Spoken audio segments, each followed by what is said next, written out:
ओम शांति।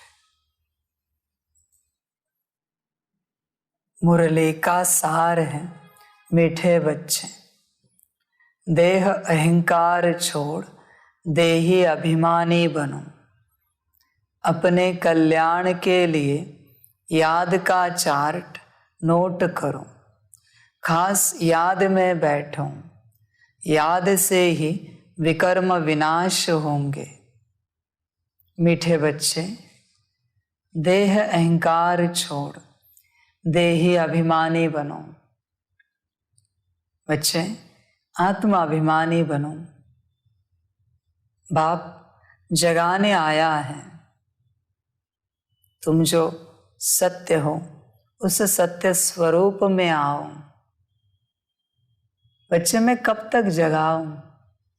कुछ तारीख बता सकते हो कि तुम कब जगोगे? तुम्हारे लिए कह रहा हूं, मेरे लिए नहीं। मेरा तो जगाने का ही काम है। ऐसे नहीं कि तुम जग गए तो मेरा काम समाप्त हो जाएगा। नहीं बच्चे, मुझे फिर किसी और को जगाना है। मेरा काम तो निरंतर चलता रहेगा संगम का। मैं तुम्हारे लिए क्यों कह रहा हूं कि कब तक जगोगे? क्योंकि जगोगे तो संगम का सुख भोगोगे। इसलिए मैं कह रहा हूं कि कब तक जगोगे। संगम का सुख जगने के बाद है, सोने में नहीं है। जगना माना क्या? स्वयं को आत्मा समझकर जीवन का आनंद लेना, उपभोग लेना। देखो तो सही, आत्मा समझने के बाद जीवन कैसे लगती है। अनुभव तो करो, जीवन की क्या अनुभूति होती है आत्मा समझने के बाद। देखो कभी बच्चे उठकर आत्मा समझने के बाद बेड से उठने में कैसे लगता है, नहाने धोने में कैसे लगता है, चाय नाश्ता करने में, किसी को गुड मॉर्निंग करने में, आत्मा समझकर आत्मा को हर कर्म क्या आनंद देता है। चेक तो करो बच्चे, तुम्हारे सुख के लिए बाप कह रहा है। वरना किसी बच्चे को लगता होगा कि बाप कहता है कब तक जगाओ, वरना जैसे बाप का कोई स्वार्थ है इसके अंदर। शायद ऐसे किसी बच्चे को लगता होगा। बच्चे, मेरा कोई स्वार्थ नहीं है। संगम का ऊंच जन्म है। जगोगे तो संगम भोग पाओगे। इसलिए जगो, जग जाओ। जागो बच्चे, समझ की बातें। देह अहंकार छोड़ो। तुम शरीर नहीं हो, नाम रूप नहीं हो। नाम रूप के कारण ही तुम दुखी हुए हो। देह अभिमान के कारण, देह अहंकार के कारण तुम दुखी हुए हो। तुम दुख से छूटना चाहते हो ना। इतने वर्षों से मुझे पुकारा है ना, बुलाया है तुमने कि बाबा आओ, परमपिता परमात्मा आओ, ईश्वर अल्लाह गॉड आओ, हमें दुख से छुड़ाओ। अभी मैं आया हूं तुम्हें दुख से छुड़ाने के लिए। पहला मार्ग है, पहला उपाय है दुख से छूटने का। आत्मा अभिमानी बनो, सत्य स्वरूप में आओ। दुख कहाँ है? तुम्हारे असत्य स्वरूप से बंधा हुआ है, चिपका हुआ है दुख। जैसे सत्य स्वरूप में आए दुख नष्ट हो जाएगा उसी सेकंड। ऐसे भी नहीं कि सत्य स्वरूप में आकर कोई प्रैक्टिस करनी पड़ेगी, फिर कोई बड़ी विधि विधान करना पड़ेगा, फिर तुम दुख से छूट जाओगे। नहीं बच्चे, सत्य स्वरूप में आते क्षण, उसी क्षण, एक सेकंड की भी देरी नहीं लगेगी, तुम दुख से मुक्त हो जाओगे। दुख तुमसे मुक्त हो जाएगा, तुम छूट जाओगे। इसलिए बाप कहता है बच्चे, देही अभिमानी बनो। देह का अभिमान छोड़ो बच्चे, देही अभिमानी बनो। दुखी हो, पुकारा है इसलिए आया हूं, मेहनत कर रहा हूं। तुम्हें जब तक पूरा जगाओ नहीं, तब तक मुझे भी तो चैन नहीं आएगा। मेरा कर्तव्य है ना तुम्हें जगाना, तो मैं कोशिश कर रहा हूं। अभी ड्रामा जाने कब मुझे सफलता मिलेगी तुम्हें जगाने में। तुम अपने लिए ड्रामा नहीं कहना, तुम अपने लिए ड्रामा नहीं कहना कि ड्रामा कब जगाएगा, ड्रामा जाने। नहीं बच्चे, ऐसे नहीं करना। ड्रामा तो इस सेकंड भी तुम्हें जगाने के लिए तैयार है। इस सेकंड, इसी घड़ी जब तुम मुरली सुन रहे हो, अभी के अभी, अगले सेकंड की भी बात नहीं है। देखो बच्चे, ड्रामा अभी के अभी तैयार है, बस तुम तैयार होने चाहिए।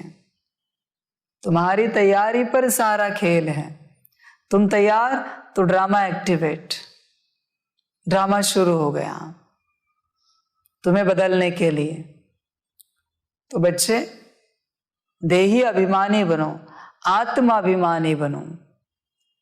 देखो बच्चे, इतने जन्म आत्मा ने लिए हैं, 5000 साल में, सतयुग, त्रेता, द्वापर, कली, ये संगम सब आत्मा ने लिया है, तो संस्कार भी तो आत्मा में भरेंगे। अभी आत्मा में संस्कार भरने के लिए आत्मा भी तो जगह पर होनी चाहिए।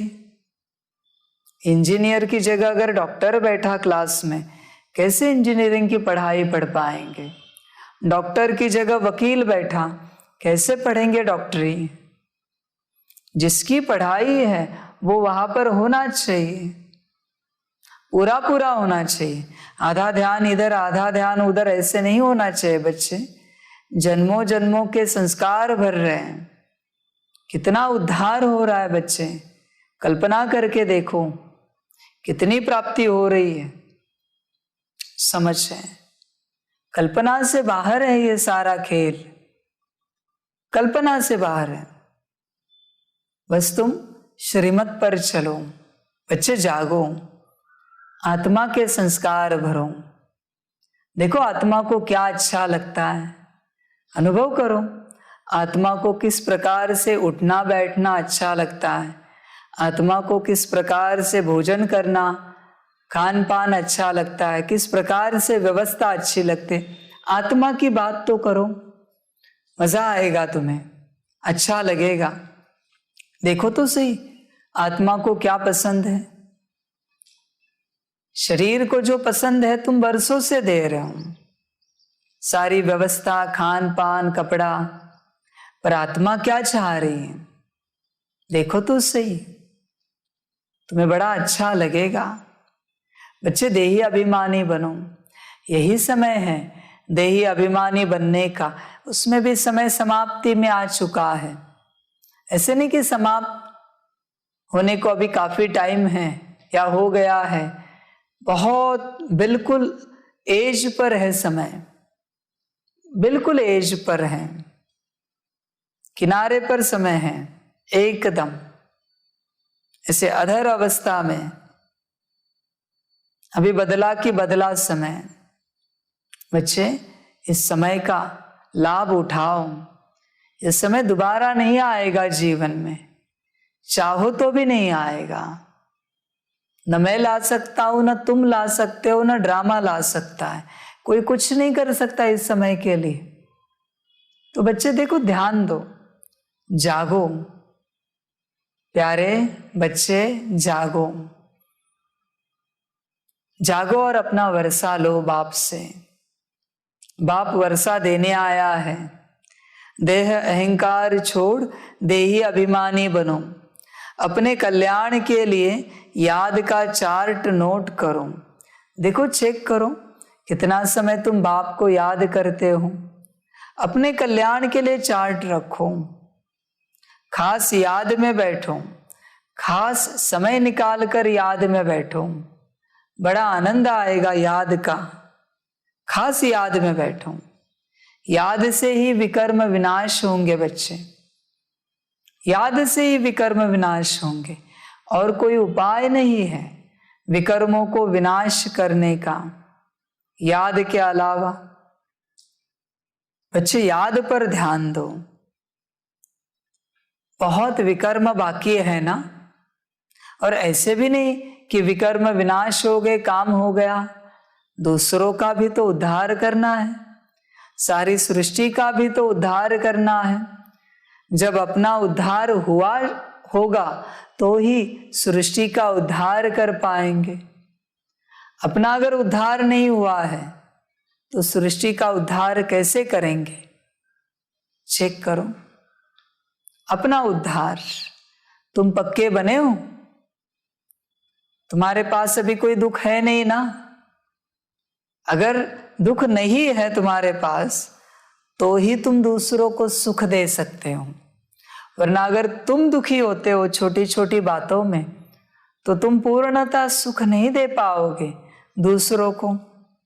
इसलिए याद को बढ़ाओ, अपने विकर्म विनाश करो और सुखी हो जाओ। जैसे सुखी हो गए दूसरों को सुख मिलेगा, विराट सुख मिलेगा तुमसे, और यही तुम्हारी विश्व सेवा है। पर जिसके पास अपनी खुद की समस्या है वो दूसरों को कैसे सुख दे पाएगा? बीमार दूसरों की कैसे सेवा कर पाएगा? जिसका मन अस्वस्थ है, बुद्धि अस्थिर है, वो दूसरे के मन को शांति सुख कैसे दे पाएंगे? इसलिए बच्चे याद से विकर्म विनाश करो, तुम सुख शांति से भरपूर हो जाओ और दूसरों को मदद करो। दूसरे भी तुम्हारी राह देख रहे हैं, आशा लगाए बैठे हैं, हमें सुख शांति देने वाले कोई तो आएंगे। पर ये कौन बन सकते जिनके पास सुख शांति है? ऐसे भी नहीं कि थोड़े समय की, सुख शांति का भंडार जिनके पास है वही दूसरों को सुख शांति दे सकते हैं। इसलिए बच्चे देखो, विचार करो, याद से विकर्मों का विनाश करो और दूसरों को भरपूर करो। प्रश्न है, बाप ने तुम बच्चों को पहला पहला कायदा कौन सा सुनाया है? उत्तर है, पहला कायदा है सब कुछ देखते हुए बुद्धि चलायमान न हो। एक बाप की याद रहे, अपनी परीक्षा लेनी है कि मेरी वृत्ति देखने से खराब तो नहीं होती है। तुम्हें हाथ से काम करते दिल से बाप को याद करना है, इसमें आंखें बंद करने की बात ही नहीं है। ओम शांति। भक्ति मार्ग में अक्सर करके कोई सन्यासी आदि जब बैठते हैं तो आंखें बंद करके बैठते हैं। यह कायदा है, देखते हुए भी चलायमान नहीं होना है। अपनी परीक्षा लेनी होती है कि देखने से मेरी वृत्ति खराब तो नहीं होती है। हम भल देखते हैं परंतु बुद्धि का योग बाप के साथ है। मनुष्य भोजन बनाएंगे तो आंखें बंद करके तो नहीं बनाएंगे ना। इसको कहा जाता है हथकारडे दिल यारडे। कर्मेंद्रियों से काम लेते रहो परंतु याद बाप को करो। जैसे स्त्री पति के लिए भोजन बनाती है, हाथ से काम करती रहेगी परंतु बुद्धि में होगा कि मैं पति के लिए भोजन बनाती हूँ। तुम बच्चे बाप की सर्विस में हो। बाप कहते हैं, बच्चे मैं तुम्हारा ओबीडिएंट सर्वेंट हूँ। बच्चों को अर्थात आत्माओं को समझाएंगे ना। आत्मा कहेगी, स्वीट फादर, आप जो हमको ज्ञान और योग सिखलाते हो हम उस सर्विस में ही बिजी हैं और आपने डायरेक्शन दिया है कि गृहस्थ व्यवहार में रहते काम करते घड़ी घड़ी मुझे याद करते रहो। तुम रेगुलर याद कर नहीं सकते। कोई कहे हम 12 घंटा याद करते हैं, परंतु नहीं, माया घड़ी घड़ी बुद्धि योग जरूर हटाएगी। तुम्हारी लड़ाई है ही माया के साथ। माया याद करने नहीं देती है, क्योंकि तुम माया पर जीत पाते हो। बच्चे, घड़ी घड़ी माया तुम्हें याद करने नहीं देगी, तुम्हारा बुद्धि योग जरूर हटाएगी। बाहरी माया को दोष नहीं देना बच्चे। तुम्हारे अंदर की माया, कौन सी माया? तुम्हारे कर्मों की, विकर्मों की माया, तुम्हारे सत्कर्मों की माया। सत्कर्मों की भी माया होती है, किसी दिन जानेंगे। तुम्हारे संस्कारों की माया बीच बीच में ऊपर आती है, तुम्हें याद करने नहीं देगी। वो आ रही है, आने दो, पर याद नहीं छोड़ो। आएगी, चली जाएगी, पर याद को बढ़ाओ। जितनी याद बढ़ाओगे उतनी माया आएगी। ध्यान देना। हाँ, इस वचन को पूरा बुद्धि में पक्का रखना। जितनी याद बढ़ेगी उतनी माया आएगी। ध्यान देना। जैसे संसार में कहते हैं ना, कोई व्यक्ति जितना अमीर बनता है लौकिक में, उतने ज्यादा उसके दुश्मन तैयार होते हैं संसार में।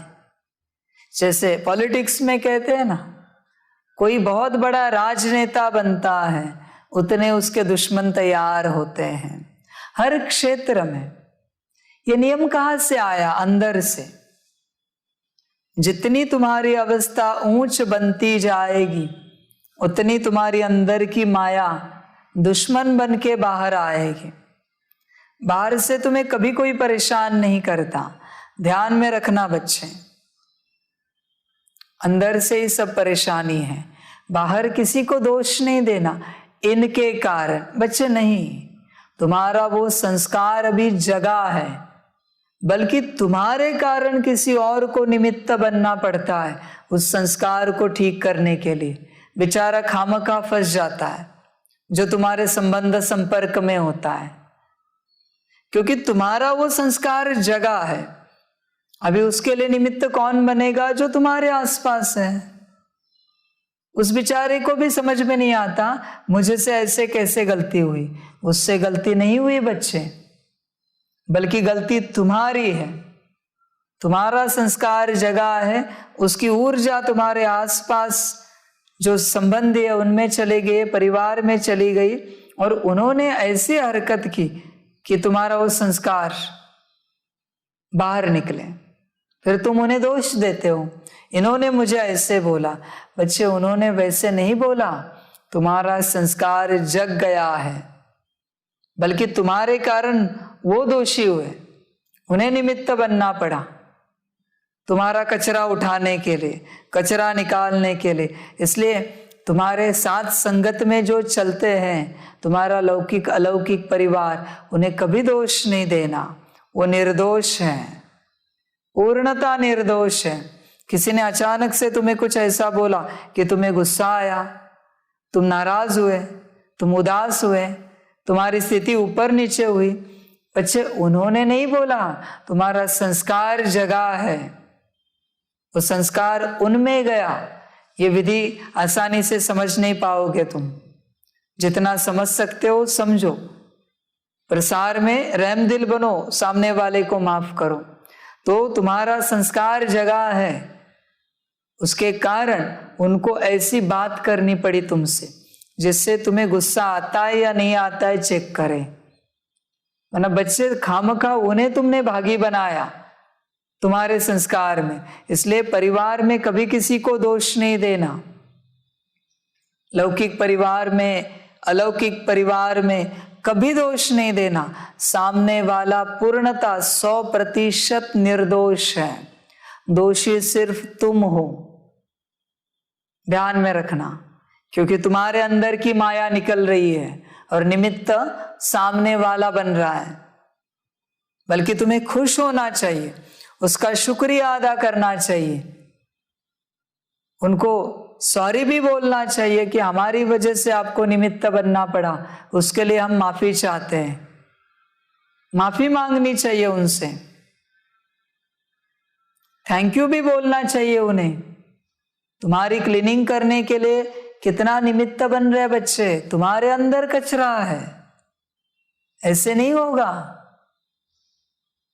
डॉक्टर के साथ कोई ना कोई असिस्टेंट ऑपरेशन करने के लिए निमित्त बनते हैं ना, तो क्या हम उन्हें दोष देते कि फलाने ने मेरा पेट फाड़ दिया, आंतड़े बाहर निकाल दिए, किडनी निकाली, ये किया वो किया? तुम्हारी बीमारी निकाल रहे हो, समस्या तुम्हारे अंदर है, रहमदिल होके देखो उन्हें, पर तुम तुरंत दोष दे देते हो। पता नहीं इनको क्या हो गया, इन्होंने मुझे ऐसे ऐसे बोला। अच्छे, तुम्हारे अंदर की माया जगी है, सारा संसार निर्दोष है बच्चे, ध्यान में रखना।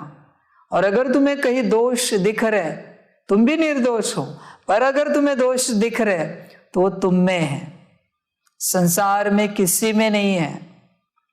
कभी किसी को लगता है चलते चलते हम रास्ते से जब जा रहे थे, अचानक से एक कुत्ते ने आके काटा। बच्चे, तुम्हारी ऊर्जा ऐसी बनी है, तुम्हारा कार्मिक अकाउंट ऐसे सामने खड़ा हुआ कि बेचारे उस कुत्ते को दौड़ के आना पड़ा और तुम्हें काटना पड़ा। बेचारे उस कुत्ते का कोई दोष नहीं, आज तक उस कुत्ते ने किसी को नहीं काटा है, तुम उस कुत्ते को दोष देते हो। 10 लोग इकट्ठा होते और उस कुत्ते को खलास कर देते हैं। कुत्ते का कोई दोष नहीं है, दोष उस व्यक्ति का है जिसे कुत्ते ने काटा है, उसका वो कार्मिक अकाउंट है, अभी दुगना कार्मिक अकाउंट बना, क्योंकि उस व्यक्ति ने और उस व्यक्ति के कारण 10 लोग इकट्ठा हुए और कुत्ते को मार दिया, अभी और नया कार्मिक अकाउंट। बच्चे, कर्मों की गति तुम नहीं जानते, इसलिए बस इतना कहेंगे, सामने से कोई पत्थर भी मार रहा है, माफ करो उसे, दिल से माफ करो, प्यार से माफ करो, रहम दिल होकर माफ करो। कोई सांप काट रहा है, उसे माफ करो, उपाय करो तुम जाके। अभी काटा है ना सांप ने, कुछ कर नहीं सकते, किसी बिच्छू ने डंक लगाया, माफ करो, सबको माफ करते चलो, सामने किसी का कोई दोष नहीं है। जो कुछ समस्या है वो तुम्हारी है, और इस समस्या का समाधान है आत्मा समझकर बाप की याद, और कोई समाधान नहीं है। दोषी सिर्फ तुम हो इस सृष्टि में। तुम्हारी जीवन नरक बनी है तो तुमने कर्म ही ऐसे किए हैं जिसके कारण अभी तुम्हारी जीवन नरक है, किसी और ने बनाई नहीं है। कभी कभी परिवार को दोष देते, ये परिवार के कारण मेरी जीवन नरक बन गई, मैं कभी शांति से जी नहीं पाया हूं इतने वर्षों में। अच्छे, तुम्हारे कर्म ही ऐसे हैं कि तुम्हें कोई शांति से जीने नहीं देगा। इस परिवार का दोष नहीं है, तुम्हारे कर्म ऐसे, तुम किसी भी परिवार में जाओ, रॉयल फैमिली में भी जाओ, फिर भी यही होगा, क्योंकि तुम्हारे कर्म यही है। इसलिए सामने वाले को दोष नहीं देना। सामने वाले भले चंगे बहुत अच्छे हैं, बहुत अच्छे, दोष तुम्हारा है। तुम सीधा कह देते हो, फिर और कड़ा कार्मिक अकाउंट बनता है। वो सेटल तो नहीं होता, पर नया बनता है और कड़ा बनता है, क्योंकि तुमने दोष दिया। तुमने कचरा किसी और के घर में फेंका, अभी उसने कचरे के साथ अपना कचरा भी इकट्ठा किया और तुम्हारे घर में फेंक दिया, दुगना कचरा आएगा। तुम्हें किसने कहा था कचरा फेंकने के लिए? दोष तुम्हारा है, किसी और का नहीं है, ध्यान में रखना। दोषी तुम हो, तुम्हारे कर्म ही ऐसे है। संकल्प नहीं देखो कट करते, पर तुम्हारे कर्म ही ऐसे है कि इस घड़ी कोई तुम्हें दुख दे, फिर वो तुम्हारे आसपास वाले लोग निमित्त बनेंगे, फिर ब्राह्मण परिवार वाले बनेंगे, कोई नहीं तो पेड़ पौधे, पशु पंछी, बारिश, हवा, बिजली, ये निमित्त बनेंगे, कीड़े मकोड़े निमित्त बनेंगे। एक चींटी भी काटे, चींटी का दोष नहीं है बच्चे, तुम तुरंत उसे खलास कर देते हो चींटी को। मैं ये नहीं कहता कि उसे काटने दो, प्यार से निकालो उसे, काटा है तो। चींटी का दोष नहीं है, तुम्हारे कर्म ऐसे कि इस घड़ी तुम्हें आके चींटी काटे, ऐसे तुम्हारे कार्मिक अकाउंट है। इसलिए उन्हें दोष नहीं देना, उन्हें दोष देना बंद करो बच्चे। सब निर्दोष है, दोषी तुम हो। ध्यान देना इस बात पर। इसलिए जितना याद करेंगे उतना दुख सामने आने की चांसेस ज्यादा है। जितनी याद बढ़ेगी तो तुम्हें लगेगा याद ही ना करे, फिर बच्चे मार खाना पड़ेगा धर्मराज से।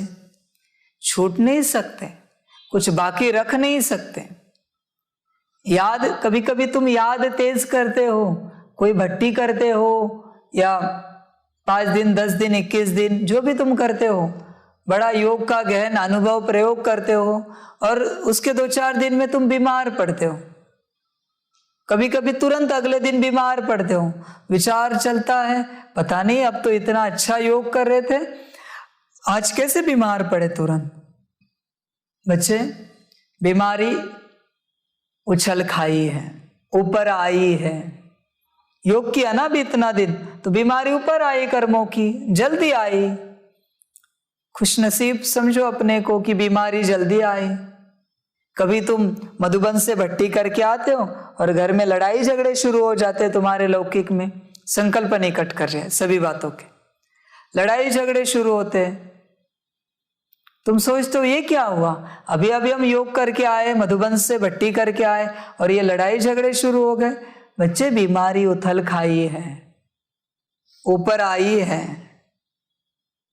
आने दो। बल्कि खुश हो जाओ इसे देखकर। दुनियावी रूप से जो दुख की बातें हैं उसे देखकर बड़े खुश हो जाओ। चलो, एक कोई कार्मिक अकाउंट सेटल हो गया। पदम गुणा शुक्रिया बाबा, वाह बाबा वाह, वाह ड्रामा वाह, वाह रे मैं भाग्यवान आत्मा वाह। सेटल हो गया ना कार्मिक अकाउंट। कर्मों का ज्ञान समझो बच्चे, कर्मों से भाग नहीं सकते तुम। तो जैसे योग बढ़ाओगे बीमारी ऊपर आएगी। इसलिए डरना नहीं इस बात में। माया तोड़ने भी आएगी, यही तो योग तोड़ना हुआ और कुछ भी नहीं। पर तुम्हारा काम है दवाई लेते रहना, दवाई में खंडन ना हो। दवाई में अगर खंडन हुआ तो फिर मर जाओगे, खलास हो जाओगे। दवाई कायम रखो योग की, ज्ञान की, बल्कि डोज बढ़ाओ पर घटाओ नहीं दवाई को। 10 मुरली पढ़ रहे हो, 12 करो, 11 करो, 13 करो, 15 करो, बढ़ाते जाओ, घटाओ नहीं। 2 घंटा योग कर रहे हो, 2.25 घंटा, 2.5 घंटा करो, 3 घंटा करो, पर बढ़ाते जाओ, नीचे नहीं आओ। 10 बार ड्रिल हुए 5 मिनट के, 5 स्वरूप के, 12 बार करो, 13 करो, 15 करो, 20 करो, बढ़ाते जाओ। बीमारी बहुत है बच्चे। देखो कैसे होता है ना, समंदर का जब पानी बहुत उथल खाता है, ऊंची लहरी उठती है, कुछ नहीं समझ में आता नीचे क्या कचरा है, नीचे क्या कचरा है। दूसरा, समंदर का पानी जब अति शांत होता है, अति शांत, बिल्कुल हिले नहीं, तो भी नहीं दिखता नीचे कचरा क्या है, क्योंकि उसमें आसमान दिखता है, चांद तारे दिखते हैं। हल्की जब लहरें चलती है, एकदम हल्की, माना उसमें मूवमेंट है, वो कभी कभी मूवमेंट दिखती नहीं पर मूवमेंट होती है, उस घड़ी दिखता है नीचे क्या क्या कचरा है, क्योंकि उस मूवमेंट के कारण आसमान स्थिर नहीं हो रहा है पानी पर। तो नीचे पानी के अंदर क्या कचरा है वो दिखता है। तो थोड़ा सा योग करने के बाद तुरंत वो बाहर आता है, कचरा तुरंत आता है, दिखता है। डरो नहीं बच्चे, आने दो बाहर, वरना तुम अति शांत हो जाओगे, साइलेंस में रहोगे, सब कुछ ठीक ठाक चलेगा, तुम्हें लगेगा मेरा कार्मिक अकाउंट कुछ नहीं बचा है। फिर अचानक से सुनामी आ जाएगी अंत में। इसलिए ये जो थोड़ा थोड़ा थोड़ा जो हो रहा है ना, वो बहुत अच्छा हो रहा है। चलते रहो, कभी गिरेंगे कभी चढ़ेंगे, ऐसे चलते रहो, एक समय में सब ठीक हो जाएगा और यात्रा ऊपर की दिशा में शुरू हो जाएगी। पर बच्चे यात्रा खंडित नहीं करना, यात्रा में खंडन ना हो, ध्यान देना इस बात पर। समझ की बात है, गहरी बात है ये। इसलिए योग बढ़ाओ, माया आएगी। और देखना, किसी को दोष नहीं देना आज से। कभी कभी इंसान चलते चलते खुद ही टकरा जाता है कुर्सी को टेबल को, और कुर्सी को टेबल को मारता है, उनको गाली देता है। बच्चे वो कुर्सी टेबल बीच में आया या तुम्हें दिखा नहीं हो, तुम उनके बीच में आए। वो तो चल नहीं सकते ना अपने आप कुर्सी टेबल। ये दरवाजे के कारण ऐसे हुआ, ये खिड़की के कारण वैसे हुआ, ये खीले के कारण मेरा कपड़ा फट गया। खीला तो जगह पर ही है बच्चे, खीले को दोष नहीं देना, वो तो उसी जगह पर है, वैसे की वैसे ही है। तुमने चलने में गड़बड़ी की, इसलिए अपने चाल चलन पर ध्यान दो। दूसरों को दोष देना अच्छी बात नहीं है, और उसी के लिए तुम सदा तैयार रहते हो।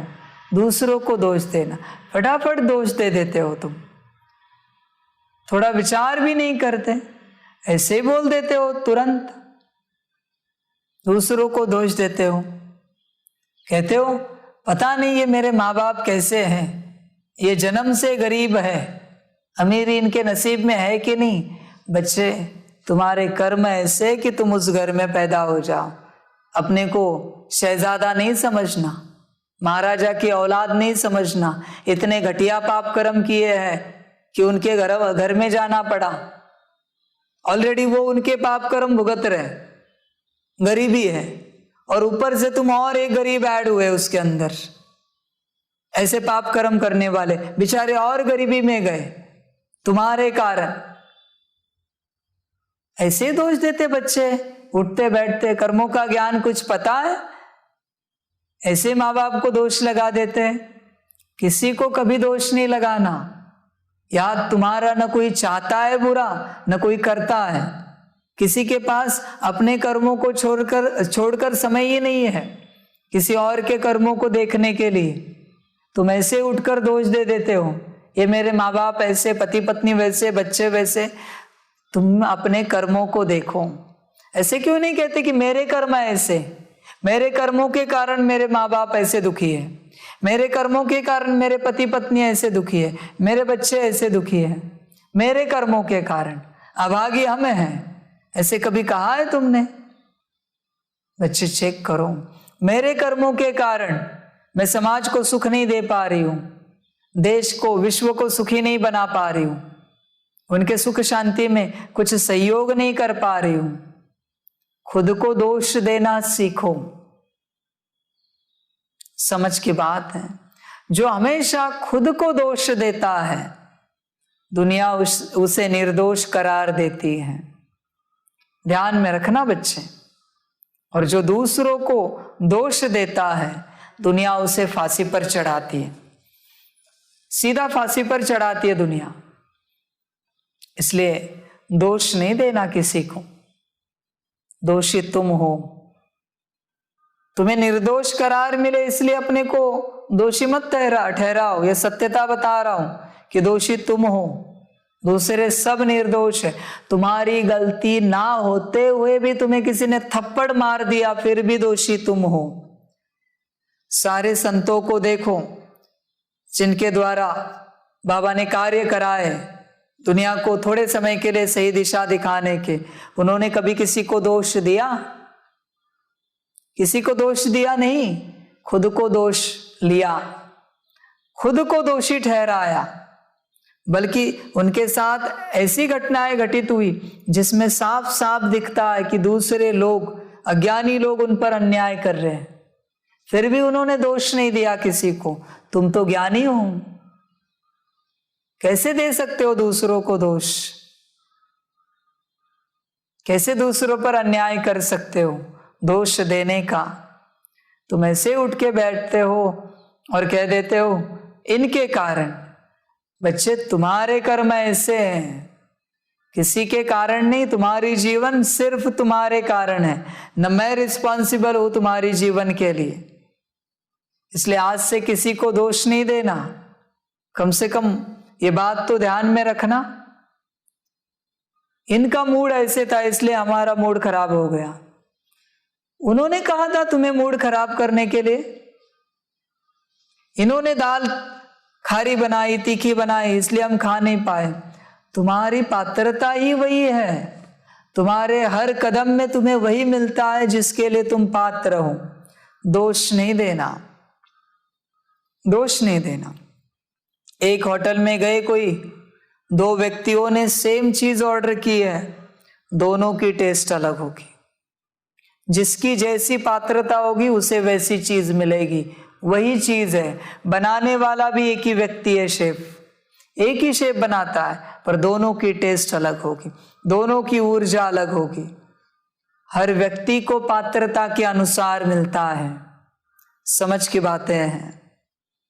तुम्हारी पात्रता नहीं है ना, तो तुम 5 स्टार में भी गए फिर भी तुम्हें उस भोजन की अनुभूति नहीं होगी कभी।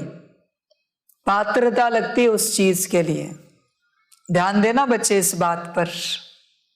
इसलिए तुम्हें वही मिल रहा है जो तुम्हारी पात्रता है, उससे न नीचे मिल रहा है न ऊपर मिल रहा है। पात्रता बढ़ाओ, विकर्मों को विनाश करो और पात्रता को ऊंची उठाओ। पात्रता है तुम्हारी, बस तुमने ऐसे विकर्म किए हैं और अपनी पात्रता को, पात्रता की ऊर्जा को खलास कर दिया, खर्च कर दिया है कि अभी तुम्हें जैसे चाहिए वैसी व्यवस्था नहीं हो पा रही। इसलिए तुम्ही संग बैठूं, तुम्ही संग खाऊं। जिस समय जो भाव दे रहा है वही तुम्हारी पात्रता है। चांद की आशा मत करो, मिट्टी दे रहा है तो मिट्टी लो, उसी के लायक हो तुम। धीरे धीरे मिट्टी स्वीकार करते करते चांद भी मिल जाएगा, चांद की भी मिट्टी मिल जाएगी। बच्चे ध्यान देना इस बात पर।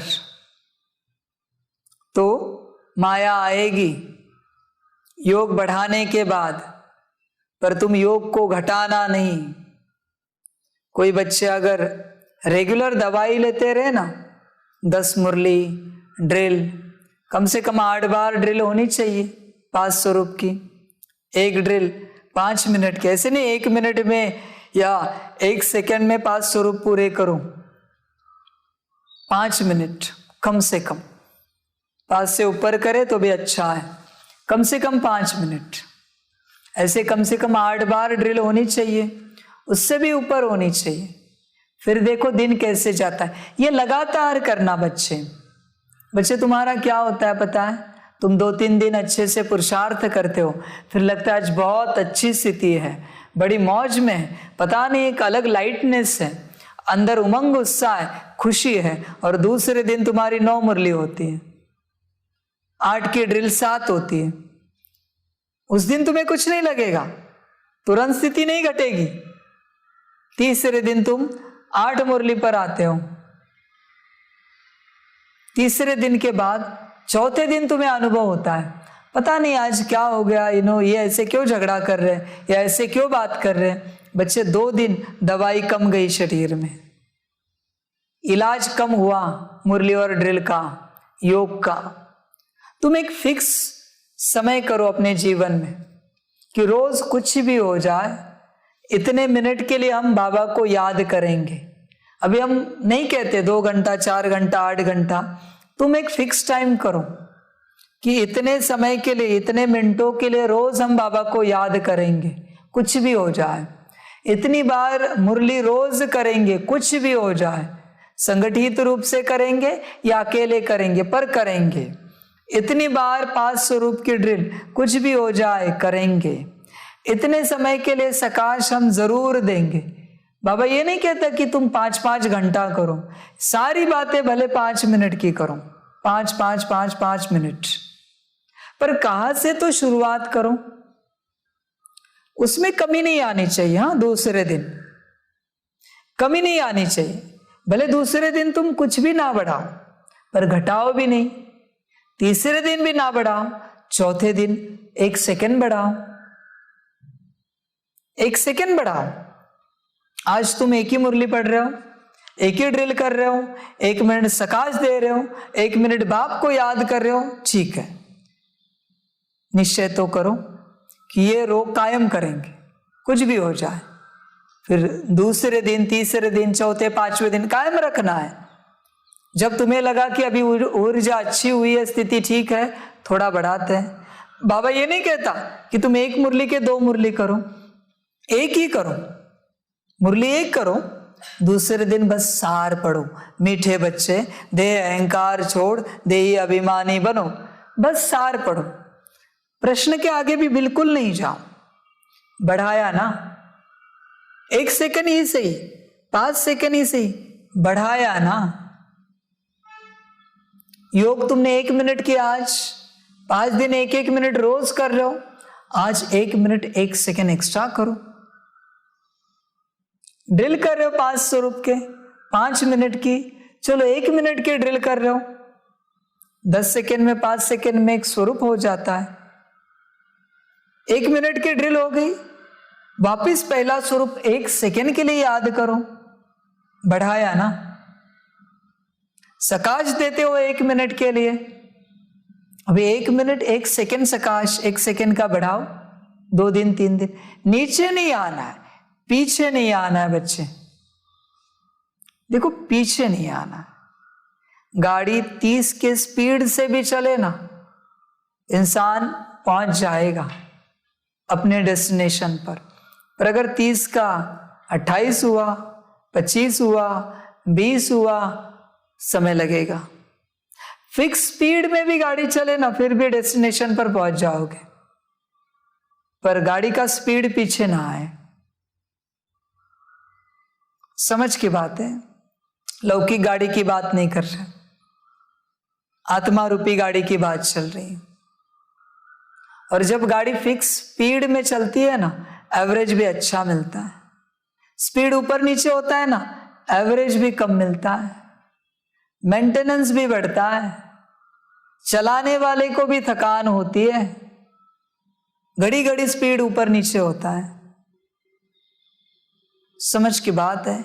कोई अच्छे ड्राइवर्स होते ना, इतना स्मूथली स्पीड पकड़ते, ऊपर उठाते कि बैठने वालों को समझ में भी नहीं आता कि इन्होंने 60 की गाड़ी अभी 100 पे चल रही, समझ में भी नहीं आता, इनका स्पीड बढ़ गया। इतने स्मूथ वे में गियर बदलते हैं, इतने स्मूथ वे में टर्न लेते हैं कि समझ में भी नहीं आता यात्रा पूरी हो गई। उन्हें लगता है 60 की स्पीड से ही यात्रा हुई, नहीं 100 कब हुआ उन्हें भी पता नहीं चला, और अंदर वालों को भी पता नहीं चला। ऐसे अच्छे हाई एंड कार्स के ड्राइवर्स होते हैं ना, बहुत बढ़िया से। बाबा कहते वही तो बात है, ये गाड़ी के ड्राइवर भी अच्छे वाले कब धीरे धीरे स्पीड पकड़ते जाएंगे, आजू बाजू वालों को भी समझ में नहीं आएगा ये कब 10 मुरली करने लगे, 1 मुरली से ये कब 10 बार ड्रिल करने लगे, पता भी नहीं चला। ये कब 1 मिनट का 10 मिनट सकाश देने लगे, पता भी नहीं चला। फिर कब ब्रह्मा बाप समान बने, पता भी नहीं चला। अरे ये तो अभी हमारे साथ चल रहे थे, समझ में भी नहीं आया ये कब ब्रह्मा बाप समान बने, इतनी ऊंची अवस्था इनकी कैसे हुई, पता भी नहीं चला। क्योंकि एक स्पीड, उन्होंने स्पीड को घटाया नहीं और इतने स्मूथ वे से बढ़ाया जिससे वो भी परेशान नहीं हुए और दूसरे भी परेशान नहीं हुए। इसलिए बच्चे पुरुषार्थ को घटाओ नहीं, कुछ भी हो जाए पुरुषार्थ को नीचे नहीं आने देना है और जबरदस्ती भी नहीं करना। अरे 5 मुरली हो गए, बाबा ने तो कहा है 10 मुरली चाहिए, फिर लाइव मुरली की लिंक मिलेगी, ये 10 कैसे करें, रोते रोते 10 करेंगे, रोते रोते करेंगे। मत करो बच्चे, मैं देता हूं लिंक तुम्हें लाइव की, पर रोते रोते मत करो। जो करना है दिल से करो, टेंशन से मत करो। मैं तुम्हें टेंशन नहीं दे रहा हूं, स्ट्रेस नहीं दे रहा हूं, मैं तुम्हारा टेंशन समाप्त करने आया हूं, स्ट्रेस समाप्त करने आया हूं। टेंशन से 10 मुरली मत करो। रात को 10 बजे 11 बजे नींद आ रही है और अभी भी 2 मुरली करने रह गए, अगर मुरली नहीं करेंगे तो लिंक नहीं मिलेगी लाइव की। स्ट्रेस से कुछ नहीं करो बच्चे, कोई उपयोग नहीं है। स्ट्रेस से करोगे तुम स्ट्रेस में जाओगे, क्या मिलेगा तुम्हें? कुछ नहीं प्राप्ति होगी। जो करना है दिल से करो, दिल से करो बच्चे, ध्यान दो इस बात पर। जोर जबरदस्ती मार पीट करके अपने से मना अंदर संकल्पों की लड़ाई, आत्मा की मन से लड़ाई, बुद्धि संस्कार से लड़ाई करके ऐसा पुरुषार्थ मत करो। जो पुरुषार्थ उमंग उत्साह से होता है, आसानी से होता है, दिल से होता है, वही विश्व सेवा करता है, उसी से स्व कल्याण होता है, उसी से उद्धार होता है। दिल से करो बच्चे, जोर जबरदस्ती मत करो। और तुम्हें बताई विधि, 1 से शुरू करो। नहीं हो रहा है तुमसे, 1 से करो। मैं देता हूं तुम्हें लाइव की लिंक, फिक्र मत करो, पर दिल से करो। जो करोगे दिल से करो, जो करोगे, जोर जबरदस्ती नहीं करो। अभी मैं क्या कहूं, तुम्हारे लिए तुम्हारे पास समय नहीं है इतने जन्मों के उद्धार के लिए, तो मैं क्या कहूं। ये 10 मुरली किसके लिए हो रही? तुम्हारे लिए ना, ताकि तुम्हारा जमा हो जाए। मेरे लिए नहीं कर रहे हो बच्चे तुम, मेरे लिए कोई कुछ नहीं करता और कर भी नहीं सकता। किसी की कोई ताकत नहीं है कि कोई मेरे लिए कुछ कर सके। मैं सारी दुनिया के लिए करता हूं, रिटर्न में मैं किसी से कुछ लेता नहीं हूं। ध्यान में रखना, लेना मेरा स्वभाव नहीं है, देना मेरा संस्कार है। ध्यान में रखना। इसलिए बच्चे दिल से करो, जो कुछ करोगे दिल से करो।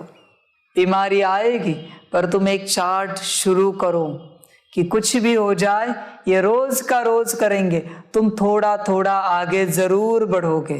तुम्हें खुद को महसूस होगा कि तुम आगे बढ़ रहे हो, पर घटोती नहीं करना, पीछे नहीं आना।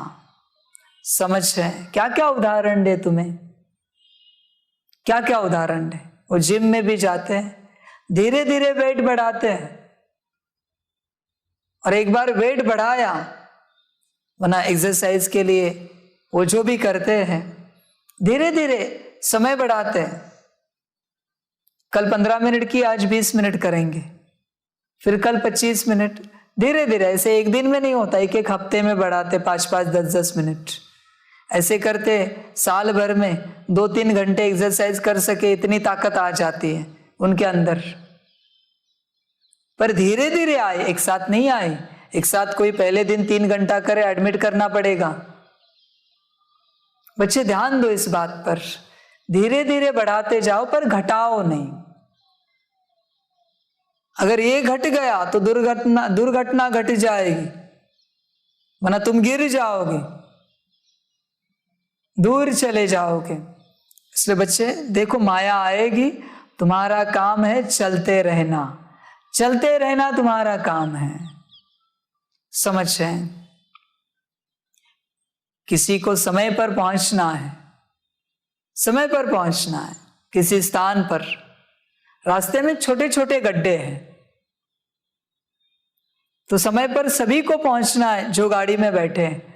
तो ड्राइवर क्या करता है, पीछे जो बैठे हैं उन्हें कहता है कि 15 मिनट में पहुंचना है, हम स्पीड कम नहीं कर सकते, तो अब जरा ध्यान रखना, पकड़ के बैठना। गड्ढे छोटे छोटे, हम गड्ढों में से फास्ट गाड़ी लेके जाएंगे, तुम ध्यान रखना, हम स्पीड कम नहीं कर सकते, बस तुम ध्यान रखना, पकड़ के बैठना, थोड़ा अलर्ट बैठना, क्योंकि हमें इस समय में पहुंचना है।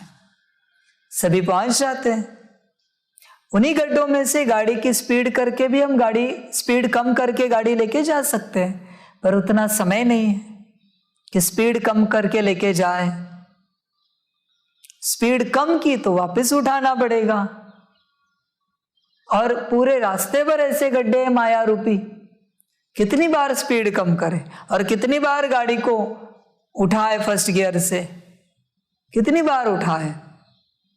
इससे अच्छा 5वें गियर पर रखते हैं, 4थे गियर पर रखते हैं, 6ठे गियर पर रखते हैं और मीडियम स्पीड में चलते हैं। अब पकड़ के रखना, हम समय पर पहुंच जाएंगे। माया रूपी गड्ढों से तुम हिलो नहीं, स्पीड कम नहीं करो।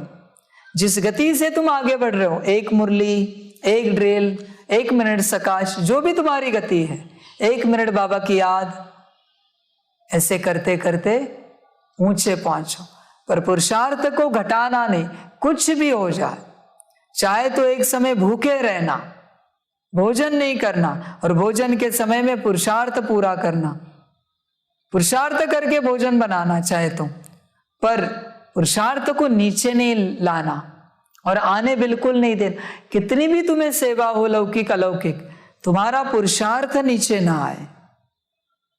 तुम्हें कितनी भी बिजी शेड्यूल में नौकरी धंधा घर परिवार सब संभालना पड़े, कितना भी बिजी शेड्यूल हो, लेकिन तुम्हारी जो गति है, 1 मुरली, 1 ड्रिल, उसे घटना नहीं देना बच्चे। तुम गति को फिक्स करना, गति को फिक्स करने वाला हमेशा सदगति को पाता है। गति को फिक्स करो, सदगति माना अपने स्थान पर पहुंच जाता है।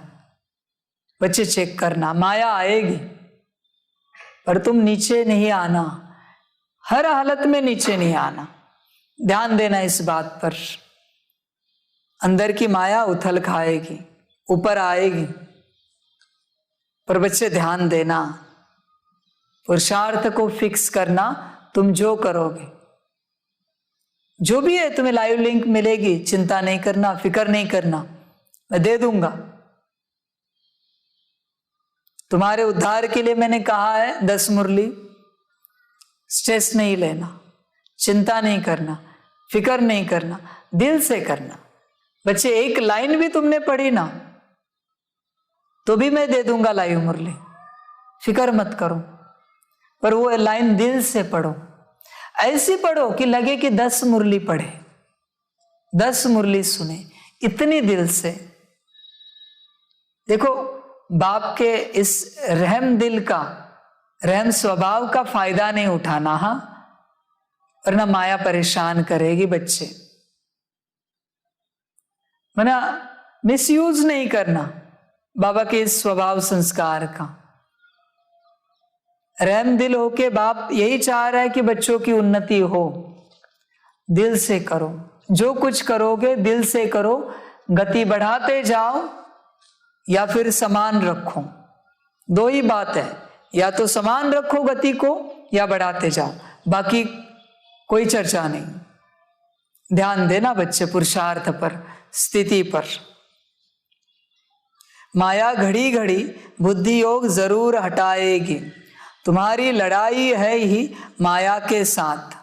माया याद करने नहीं देती है क्योंकि तुम माया पर जीत पाते हो। रावण जीत जगत जीत, राम भी जगत जीत थे। सूर्यवंशी चंद्रवंशी जगत जीत थे। तो इन आंखों से देखते हुए बुद्धि बाप के साथ रहनी चाहिए। देखना है मेरे को कोई चलाए मानी तो नहीं आती है। बाप को पूरा याद करना है, ऐसे नहीं कि मैं तो शिव बाबा का हूँ ही, याद करने की क्या दरकार है। परंतु नहीं, खास याद करना है और यह नोट रखना है कि सारे दिन में हमने कितना समय याद किया।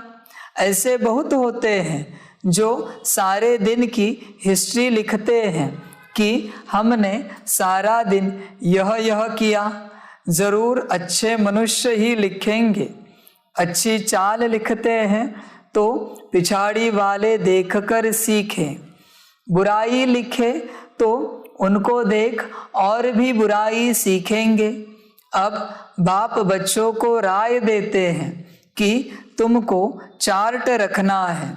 नॉलेज तो बहुत सहज है। भारत का प्राचीन राजयोग मशहूर है। भक्ति मार्ग में अनेक प्रकार के हठ योग आदि सिखलाते हैं। उन्हों को यह पता नहीं है कि बाप ने कौन सा योग सिखलाया था। भल कोई कोई अक्षर भी है, मन मना भव। देह सहित देह के सब संबंध छोड़ मामेकम याद करो। अब उनके लिए सर्वव्यापी कहना यह तो रॉन्ग हो जाता है। कोई याद कर ही नहीं सकते। पत्थर बुद्धि होने कारण कुछ भी अर्थ नहीं समझते। बाप समझाते हैं, मुझ बाप को याद करो, यह मेरी देह नहीं है। श्री कृष्ण की आत्मा तो कह न सके, निराकार बाप ही कहते हैं। अपने को आत्मा अशरीरी समझो। तुम अशरीरी यानी नंगे आए थे, उन्होंने फिर नागा समझ लिया है। भक्ति मार्ग में अयथार्थ उठा लिया है। बाप ने कहा, अपने को देह से अलग समझो, देह अहंकार छोड़ो, देही अभिमानी बनो। सारी आयु तुम अपने को देह समझते आए हो। अभी यह अंतिम जन्म है। अभी तुमको देही अभिमानी बनना है। सतयुग में देवताएं आत्मा अभिमानी थे। उनको मालूम रहता था कि एक शरीर छोड़ दूसरा लेना है। वैसे बच्चे तुम्हें भी यहाँ पता होना चाहिए, यहाँ भी, कि एक शरीर छोड़ दूसरा लेना है। माना तुम आत्मा हो, इसलिए ये पता होना चाहिए, यह ज्ञान कि तुम इस शरीर में बैठे हो। बस ये कपड़ा है, चोला है। कपड़े में क्या जान अटकानी। ऐसे तो हमने 84 कपड़े बदले, समझ है। कपड़े में नहीं फंसना है, कपड़े में नहीं अटकना है। कपड़ा कपड़ा होता है। मैं हूं आत्मा। तो बच्चे देखो, ध्यान दो कि तुम्हें सदा ध्यान रहे कि ये चोला तुम नहीं हो। चोले को जिसने पहना है वो तुम हो। सदा ध्यान रहे। उनको मालूम रहता था कि एक शरीर छोड़ दूसरा लेना है। खुशी से पुराना शरीर छोड़ नया लेते हैं। सन्यासी तो यह सिखला न सके, वह काल को जीत नहीं सकते। तुम बच्चे काल पर जीत पाते हो। वह निवृत्ति मार्ग वाले हैं। वह फिर अपने सन्यास धर्म में आएंगे। प्रवृत्ति मार्ग में आ न सके। वह भी भारत के लिए अच्छा धर्म है, पवित्र बनते हैं। भारत की महिमा इतनी बड़ी है जितनी बाप की बड़ी है। भारत ही पवित्र था, अब नहीं है। भारत सबका तीर्थ स्थान है। सब मनुष्य मात्र की अभी सदगति होगी। कहते हैं गॉड फादर इज लिबरेटर। दुख से लिबरेट कर शांति धाम में ले जाते हैं। अगर भारतवासियों को मालूम होता तो सर्वव्यापी नहीं कहते। शिव जयंती यहाँ मनाते हैं, गाते भी हैं कि हे पतित पावन। निराकार बाप को ही याद करते हैं। भारतवासी ही गाते हैं, सबसे जास्ती पावन वही बनते हैं। तुम समझते हो, बिल्कुल राइट बातें हैं। बाकी शास्त्र तो ढेर है। हर धर्म वाले अपनी अपनी किताब बनाते हैं। नए नए धर्मों का बहुत मान होता है। भारतवासी द्वापर से गिरते ही आए हैं। अभी सब पतित बन पड़े हैं। सारी दुनिया पतित पावन बाप को याद करती है। ऐसे बाप का जन्म यहाँ होता है। सोमनाथ का मंदिर भी यहाँ है। इनको अगर जान जाए तो सब एक पर ही फूल चढ़ाए, क्योंकि वह सबका लिबरेटर है। हमारा तो एक दूसरा न कोई, कोई मरता है तो उन पर फूल चढ़ाते हैं। शिव बाबा तो मरते नहीं हैं, सबको शांति धाम ले जाते हैं। शिव के मंदिर जहाँ तहाँ हैं, विलायत में भी शिवलिंग को सब पूजते हैं, परंतु यहाँ पता नहीं है कि हम इनको क्यों पूजते हैं। बाप स्वयं बैठ समझाते हैं कि शिव जयंती के बाद श्री कृष्ण जयंती भारत में ही होती है। शिव जयंती के बाद नई दुनिया आती है। बाप आते हैं पुरानी दुनिया को नया बनाने। भारत सबसे ऊंच है, नाम ही है पैराडाइज। तुम सब खुश होते हो कि अभी हम स्वर्ग की स्थापना कर रहे हैं। श्रीमत पर हम खुदाई खिदमतगार हैं, सल्वेशन आर्मी है। सारी दुनिया को रावण की जंजीरों से तुम छुड़ाते हो। तुम जानते हो बाबा के साथ हम भारत की खिदमत कर रहे हैं। गांधी जी ने फॉरेनर से छुड़ाया, परंतु कोई सुख तो नहीं हुआ, और ही दुख हो गया। लड़ते झगड़ते रहते हैं। बाप कहते हैं मैं आता हूँ रावण की जंजीरों से छुड़ाने। रावण की जंजीरों के कारण अनेक प्रकार की जंजीरें हैं। सतयुग में यह होती नहीं, वहाँ दुख की कोई बात नहीं। यहाँ तो कितने व्रत नेम रखते हैं। यह सब करते हैं श्री कृष्णपुरी में चलने लिए। अब बाप बच्चों को समझाते हैं, फादर शोज सन, सन शोज फादर। तुम सबको घर का रास्ता बताते हो। इसको भूल भुलैया का खेल कहा जाता है। भक्ति में कितना माथा मारते हैं, परंतु बाप से वर्षा कोई ले न सके। भक्ति तप दान करते करते माथा टेकते रहते हैं। रास्ता बताने वाला एक ही बाप है। अगर कोई रास्ता जानता हो तो बताए। बच्चे, रास्ता कोई नहीं जानता, समझ की बात है। बाबा के पास ही उसकी जानकारी है। बाबा के पास ही मैप है। रास्ता कहाँ से कैसे कहाँ जाएगा बाबा जानता है। ये बाबाज मैप है, ड्रामाज मैप है, बाबा के पास है। इसलिए बाबा जब कहे इस गली से लेफ्ट लो, लेफ्ट ले लो, यहां से राइट लो, राइट ले लो, यहां से सीधे चलो, सीधे चलो, ये है श्रीमत। जो श्रीमत बाप दे रहा है वो रास्ता बता रहा है मुक्ति, जीवन मुक्ति का, और तुम उसी को काटते हो। तुम मनमत पर चलते हो, फिर और भटक जाते हो। जो जल्दी पहुंचना है वो और देरी से पहुंचते हो।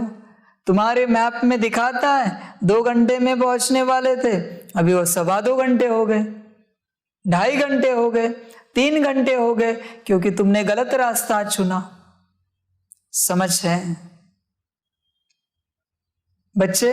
बाप के पीछे पीछे चलो। बाप की गाड़ी आगे है, तुम्हारी गाड़ी पीछे पीछे है। बाप तुम्हें सही समय पर सही रीति से सही स्थान पर पहुंचा देगा श्रीमत से। समझ की बात है। बाप की गाड़ी अगर आगे है ना तो तुम्हें मैप भी लगाने की जरूरत नहीं, बस उसे फॉलो करो। पर तुम मैप लगाओगे, तुम चिंतन करोगे, यहां से जाते तो शॉर्टकट होता, जाओ, मैंने कब रोका है, जाओ वहां से। यहां से लेफ्ट लेंगे तो 10 मिनट बचेंगे, ले लो लेफ्ट, जाओ, मैंने नहीं रोका, मैं मिलता हूं तुम्हें वहां पर। 10 घंटे लेट के बाद तुम मिलोगे। समझ की बात है बच्चे, मैप बाप के पास है, ध्यान में रखना, ड्रामा के पास है, किसी को नहीं पता है। श्रीमत पर चलो और देखो, ये एक जगह से यात्रा नहीं है बच्चे, एक जगह से यात्रा नहीं है। जितने बच्चे हैं उतने स्थान हैं, इसलिए हर किसी के लिए अलग अलग श्रीमत आती है। तुम्हारा मैप तुम्हें बताया है, ये तुम्हारी श्रीमत है, तुम ऐसे चलो, ये हो जाएगा। किसी के लिए बाबा कहता है 10 मुरली करो, स्थिति अच्छी बनेगी,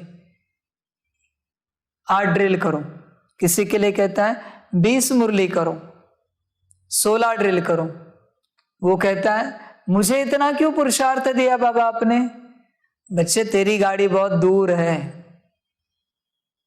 तेरे रास्ते में बहुत पत्थर है, अड़चने बहुत हैं, तेरा मैप अलग दिशा से लगेगा, पहुंचना एक ही जगह है सबको, मधुबन, सूक्ष्म वतन, परम धाम, वहां से सुख धाम, पर हर कोई अलग अलग दिशाओं से आएगा।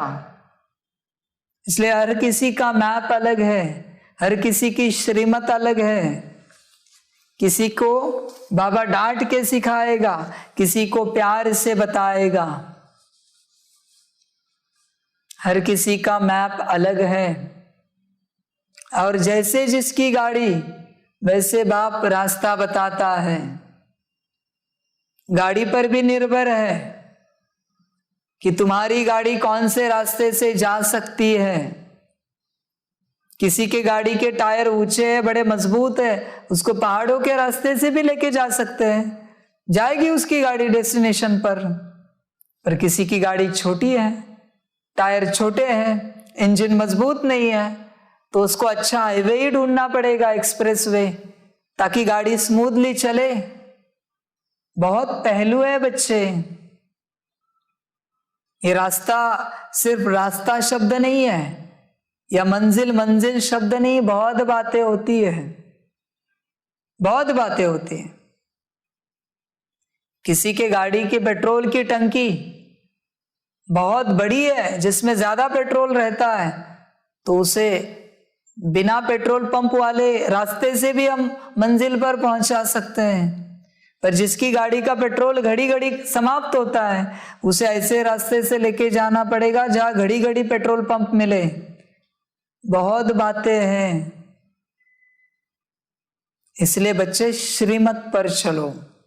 तुम्हें जो श्रीमत मिली है वो तुम्हारी मुक्ति, जीवन मुक्ति की श्रीमत है। तुम दूसरे की श्रीमत मत देखो। उनको तो ये कहा बाबा ने, बच्चे, उनकी यात्रा अलग है, उनका रास्ता अलग है, उनकी गाड़ी, पेट्रोल की टंकी, सब कुछ अलग है, तुम्हारी अलग है। इसलिए हर किसी के लिए समान श्रीमत नहीं हो सकती। कॉमन हो सकती है सबके लिए, पर व्यक्तिगत रूप से समान नहीं हो सकती। ध्यान रखना बच्चे, बहुत सारी बातें हैं और रास्ता सिर्फ बाप जानता है। इसलिए बाप ने जो मैप लगाया है उसी मैप से चलो, आगे पीछे नहीं होना। कितने भी तुम्हें सुहावने रास्ते दिखे शॉर्टकट वाले, शॉर्टकट नहीं मारना। बाप ने जो बताया है उसी रास्ते से चलो। शॉर्टकट मारोगे बीच में माया आएगी, गाड़ी के साथ खा जाएगी, गाड़ी के साथ। न तुम बचोगे न गाड़ी बचेगी। इसलिए शॉर्टकट नहीं मारना, श्रीमत पर चलते रहना। रास्ता बाप जानता है, मंजिल तक पहुंचाने के लिए बाप आया है पंडा बनकर। ध्यान देना, रास्ता बताने वाला एक ही बाप है। अगर कोई रास्ता जानता हो तो बताएं। इससे सिद्ध है कि कोई भी जानते ही नहीं है, कोई को रास्ते का मालूम ही नहीं है। अभी सब मच्छरों सदृश वापिस जाने वाले हैं। सबके शरीर खत्म होंगे, बाकी आत्माएं हिसाब किताब चुकतू कर वापिस जाएंगी। इनको कयामत का समय कहा जाता है। मनुष्य दीपावली पर साल का फायदा नुकसान निकालते हैं। तुम्हारी है कल्प कल्प की बात, अभी तुमको 21 जन्म के लिए करना है। बाप को याद करने से जमा होगा, फिर 21 जन्म कोई तकलीफ नहीं होगी, कोई अप्राप्त वस्तु नहीं होगी। स्वर्ग की सारी प्राप्ति अभी के पुरुषार्थ पर होती है। यह बातें कोई शास्त्रों में नहीं है, अभी तुम अनुभव पा रहे हो। जब स्वर्ग में चले जाते हो फिर कौन बैठ लिखेंगे? शास्त्र आदि तो बाद में बनते हैं। शास्त्रों में है कि जमुना के कंठे पर महल थे, देहली परिस्तान थी। बिरला मंदिर में लिखा हुआ है 5000 वर्ष पहले धर्मराज ने व युधिष्ठिर ने परिस्तान स्थापन किया था। जमुना गंगा नाम अभी तक चला आता है। वास्तव में ज्ञान गंगाए तुम हो। जमुना का इतना प्रभाव नहीं जितना गंगा का है। बनारस हरिद्वार में गंगा है, वहाँ बहुत साधु आदि जाते हैं। वहाँ जाकर कहते हैं शिव काशी विश्वनाथ गंगा। विश्वनाथ ने गंगा बहाई जटाओं से, ऐसे कहते हैं और समझते हैं गंगा के कंठे पर रहने से हमारी मुक्ति हो जाएगी। बहुत जाकर काशीवास करते हैं, आगे बलि चढ़ते थे, अब कहते हैं हमारी मुक्ति हो जाएगी। देखो ज्ञान मार्ग में क्या बात और भक्ति मार्ग में क्या बात है, कितना कॉन्ट्रास्ट है। आधा कल्प अनेक प्रकार की तकलीफें उठाई, देवियों पर जाकर बलि चढ़े, अभी तुम बलि चढ़ते हो। यह सब कुछ ईश्वर का है, तो ईश्वर का सब कुछ तुम्हारा है। ईश्वर का सब कुछ है स्वर्ग। तुम तो अब नरकवासी हो, बाप का बनकर फिर स्वर्गवासी बन रहे हो। बाबा की श्रीमत पर पूरा चलना पड़े। शिव बाबा को तो मकान आदि बनाना नहीं है, वह तो दाता है। यह सब बच्चों के लिए है। शिव बाबा कहेंगे तुम बच्चे ही ट्रस्टी होकर संभालो। भक्ति मार्ग में कहते हैं शिव बाबा यह सब कुछ आपका दिया हुआ है, फिर जब वापस लेते हैं तो कितना दुखी होते हैं। अब बाबा तुमसे लेते कुछ भी नहीं है। बाप सिर्फ कहते हैं इनसे ममत्व मिटा दो, ट्रस्टी होकर गृहस्थ व्यवहार की संभाल करो, बाकी मैं लेकर क्या करूँगा। तुम्हारे लिए ही सेंटर खुलवाए हैं। यह हॉस्पिटल और कॉलेज कंबाइंड है। हेल्थ और वेल्थ दोनों मिलती है। एजुकेशन को सोर्स ऑफ इनकम कहा जाता है। जितना जो पढ़ते हैं वह बाप से इतना वर्षा लेते हैं। पुरुषार्थ पूरा करना चाहिए। फॉलो फादर और मदर, त्वमेव माताश्च पिता, यह है ना। वह पिता आकर इनमें प्रवेश करते हैं, इनसे एडॉप्ट करते हैं, वह माता पिता ठहरा। हम तो उनकी महिमा करते हैं। मैं इनके मुख द्वारा कहता हूँ तुम हमारे हो। तुमको मैंने अडॉप्ट किया है, फिर माताओं की संभाल लिए सरस्वती को मुकर्रर किया है। तुम छोटे बच्चे तो नहीं हो। बाप कहते हैं तुम हमारे बने, अच्छा अब ट्रस्टी होकर रहो, गृहस्थ व्यवहार की पूरी संभाल करो। सबसे अच्छा है यह रूहानी हॉस्पिटल खोलना। शिव बाबा कहते हैं हम क्या संभाल करेंगे। ब्रह्मा बाबा के लिए भी कहते हैं यह क्या करेंगे। इनके पास जो कुछ था सो शिव बाबा को दे दिया। ट्रस्टी बनना पड़ता है। यहाँ तो सब कुछ बच्चों के लिए किया जाता है। तुम बच्चों को ही बाबा सब शिक्षाएं देते हैं। ऐसे नहीं, यह मकान शिव बाबा व ब्रह्मा बाबा का है। सब कुछ बच्चों के लिए है। तुम ब्राह्मण बच्चे हो, इसमें झगड़े आदि की कोई बात नहीं है। सबकी कंबाइंड प्रॉपर्टी है। इतने सब ढेर बच्चे हो, पार्टीशन कुछ हो न सके, गवर्नमेंट भी कुछ कर न सके। यह ब्राह्मण बच्चों का है। सब मालिक हैं, सब बच्चे हैं। कोई गरीब, कोई साहूकार, यहाँ सब आकर रहते हैं। कोई की प्रॉपर्टी नहीं है। लाखों की अंदाज में हो जाएंगे। सब कुछ तुम मीठे बच्चों के लिए हैं। तुम हो रूहानी बच्चे। तुम जितना प्यारे हो उतना लौकिक हो न सके। वह शूद्र जाति के, तुम ब्राह्मण जाति के, इसलिए उनसे कनेक्शन टूट जाता है। सन्यासी यह नहीं कहेंगे यह सब तुम्हारे लिए है, मैं भी तुम्हारा हूँ। शिव बाबा कहते हैं मैं निष्काम सेवाधारी हूँ। मनुष्य निष्कामी हो न सके। जो करेगा उसको उनका फल जरूर मिलेगा। मैं फल नहीं ले सकता हूँ। पुरानी दुनिया पुराने शरीर में आकर प्रवेश करता हूँ। यहाँ मेरे लिए यह पुराना शरीर है। भक्ति में मेरे लिए बड़े बड़े मंदिर बनाते हैं। इस समय देखो मैं कहाँ बैठा हूँ, कितना गुह्य राज बच्चों को समझाता हूँ। बाबा कोई सत्संग में थोड़े ही मुरली चलाएगा। बच्चों को बहुत खुशी का पारा चढ़ता है। बाप बैठ बच्चों को पढ़ाते हैं। कैसे आकर पढ़ाते हैं यह तुम ही जानते हो। डरने की कोई बात नहीं है। सब बाप के बच्चे हैं। जो कुछ बनता है बच्चों के लिए। ऐसे नहीं सबको यहाँ आकर बैठ जाना है। तुमको तो अपने गृहस्थ व्यवहार में रहना है।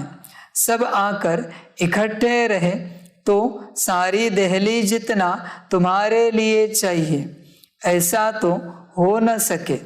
फिर भी बाप से योग लगाते रहो तो विकर्म विनाश होंगे। आत्मा गोल्डन एजेड बन जाएगी, तब ही घर में जाएंगे। मम्मा बाबा मुआफिक इज्जत से पास होकर जाना है। अच्छा, मीठे मीठे सिकिलधे बच्चों प्रति माता पिता बाप दादा का याद प्यार और गुड मॉर्निंग। रूहानी बाप की रूहानी बच्चों को नमस्ते। रूहानी बच्चों की रूहानी माता पिता बाप दादा को पदम गुना पदम जीवी पदम पदम पदम गुना याद प्यार गुड मॉर्निंग और नमस्ते नमस्ते नमस्ते। अच्छा, ओम शांति। धारणा के लिए मुख्य सार है 1 नंबर, श्रीमत पर खुदाई खिदमतगार बनना है। बाप का शो करने के लिए सबको घर का रास्ता बताना है। 2 नंबर, ट्रस्टी होकर सब कुछ संभालना है। किसी में भी ममत्व नहीं रखना है। माता पिता के मुआफिक इज्जत से पास होना है। वरदान है संपर्क संबंध में आते सदा संतुष्ट रहने और संतुष्ट करने वाले गुप्त पुरुषार्थी भव। संगम युग संतुष्टता का युग है। यदि संगम पर संतुष्ट नहीं रहेंगे तो कब रहेंगे? इसलिए न स्वयं में किसी भी प्रकार की खिटखिट हो, न दूसरों के साथ संपर्क में आने में खिटखिट हो। माला बनती ही तब है जब दाना दाने के संपर्क में आता है। इसलिए संबंध संपर्क में सदा संतुष्ट रहना और संतुष्ट करना, तब माला के मणके बनेंगे। परिवार का अर्थ ही है सदा संतुष्ट रहने और संतुष्ट करने वाले।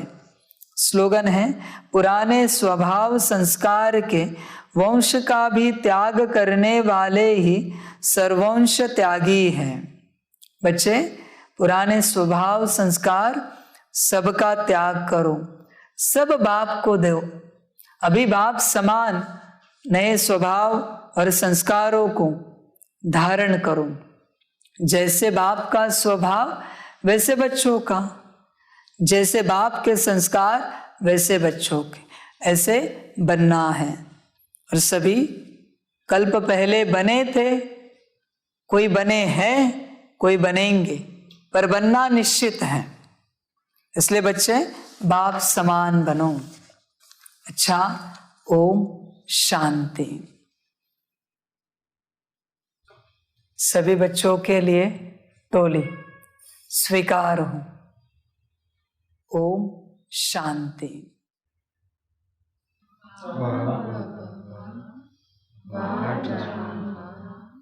वारे में आत्मा, वारे मेरा भाग्य वा, वारे मेरा ईश्वरीय परिवार वा, वारे मैं स्वराज्य अधिकारी आत्मा। अच्छा, ओम शांति। मेरा बाबा, मीठा बाबा, प्यारा बाबा, पदम गुणा पदम गुणा पदम गुणा, शुक्रिया बाबा, शुक्रिया बाबा, शुक्रिया बाबा। अच्छा, ओम शांति। ओम शांति।